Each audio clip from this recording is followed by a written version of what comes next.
আসসালামু আলাইকুম বন্ধুরা, কেমন আছেন সবাই? আশা করি আল্লাহর রহমতে ভালো আছেন। বন্ধুরা, যারা নগদ থেকে বিকাশে টাকা পাঠাবেন এমন যেকোনো ব্যাংকে টাকা পাঠাতে চান, আজকে ভিডিওটি আমি আপনাদের দেখাবো।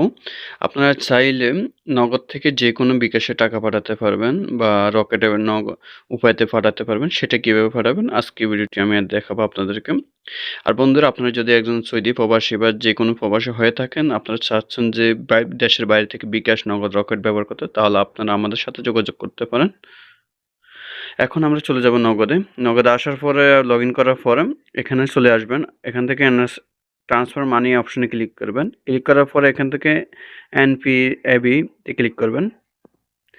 এখানে ক্লিক করার যদি এটা না আসে, আপনারা প্লে স্টোরে চলে আসবেন। আসার পরে এখান থেকে আপনারা নগদ অ্যাপসটি আপডেট করে নেবেন। এখান থেকে আপনারা আপডেট করে নেবেন। আপডেট করে ওপেন করে নেবেন। এখানে আপনার যদি আপডেট অপশন না আসে, এখান থেকে আনইনস্টল করে নেবেন। আনইনস্টল করে আবার ইনস্টল করে নেবেন নগদ অ্যাপসটি। ইনস্টল করার পরে এপিএসবি এই অপশনটি চলে আসবে। আসার পরে এখান থেকে ক্লিক করার পরে মোবাইল অপশন চলে আসবে। আসার পরে আপনারা মোবাইল অপশনে সিলেক্ট করবেন। এখানে আপনার টাকার পরিমাণ বসায় দেবেন, কত টাকা পাঠাতে চান। আর এখান থেকে আপনারা কোন ওয়ালেটে টাকা পাঠাতে চান সেটা সিলেক্ট করবেন। এখানে ৩ টা অপশন আছে, একটা বিকাশ, নগদ, রকেট, উপায়। এই ৩ টা অপশন আছে। বাংলাদেশে এই ৩ টা ওয়ালেট আছে। তার জন্য এই ৩ টা অপশন চলে আসছে। এখান থেকে আপনারা যে ওয়ালেটে টাকা পাঠাতে চান সেই ওয়ালেট সিলেক্ট করে নেবেন। যেহেতু বাংলাদেশে একই সিমে ৩-৪ টা ওয়ালেট থাকে, তার জন্য আমরা বিকাশটা সিলেক্ট করে নিলাম। বিকাশটা সিলেক্ট করার পর এখান থেকে আপনার সর্বনিম্ন ৫০ টাকা পাঠাতে পারবেন। সর্বনিম্ন ৫০ টাকা আপনি সিলেক্ট করতে পারবেন। তারপর এখান থেকে আপনার ৫০ টাকা দিয়ে দিলাম। তারপর রেফারেন্স কোড এখানে দিয়ে দিতে পারেন আপনারা। এখানে সর্বোচ্চ খরচ আপনার ৪২ পয়সা পড়বে। সর্বমোট খরচ আপনার মাই বিকাশ। তারপর আপনার পিন নাম্বারটি দিয়ে দিবেন। পিন নাম্বারটি দিলে আপনার ট্যাপ করে থাকুন। এই অপশনে আপনার ক্লিক করলে আপনার টাকাটা চলে যাবে বিকাশে।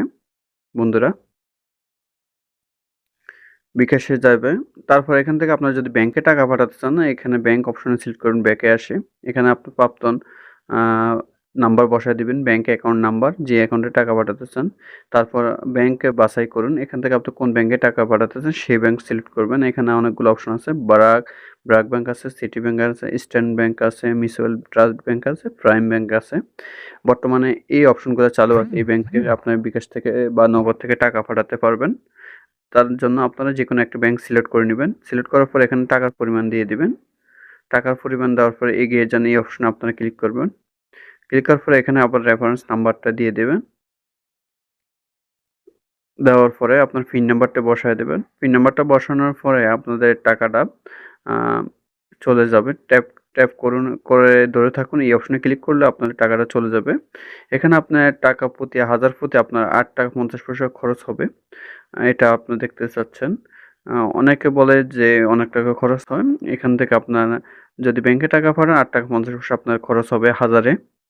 আশা করি বন্ধুরা আপনারা বুঝতে পারছেন। এভাবে চাইলে আপনারা নগদ থেকে আপনারা টাকা পাঠাতে পারবেন। আর বন্ধুরা, আপনারা যদি সৌদি প্রবাসী বা যেকোনো দেশ থেকে আপনারা বিকাশ, নগদ, রকেট উভয় ব্যবহার করতে চান, অবশ্যই আপনার সিমটি রোমিং করে নিবেন। তারপর আপনারা আমাদের সাথে যোগাযোগ করে বিকাশ, নগদ, রকেট অ্যাপস ব্যবহার করতে পারবেন। আশা করি বুঝতে পারছেন। ভালো থাকবেন। আল্লাহ হাফেজ।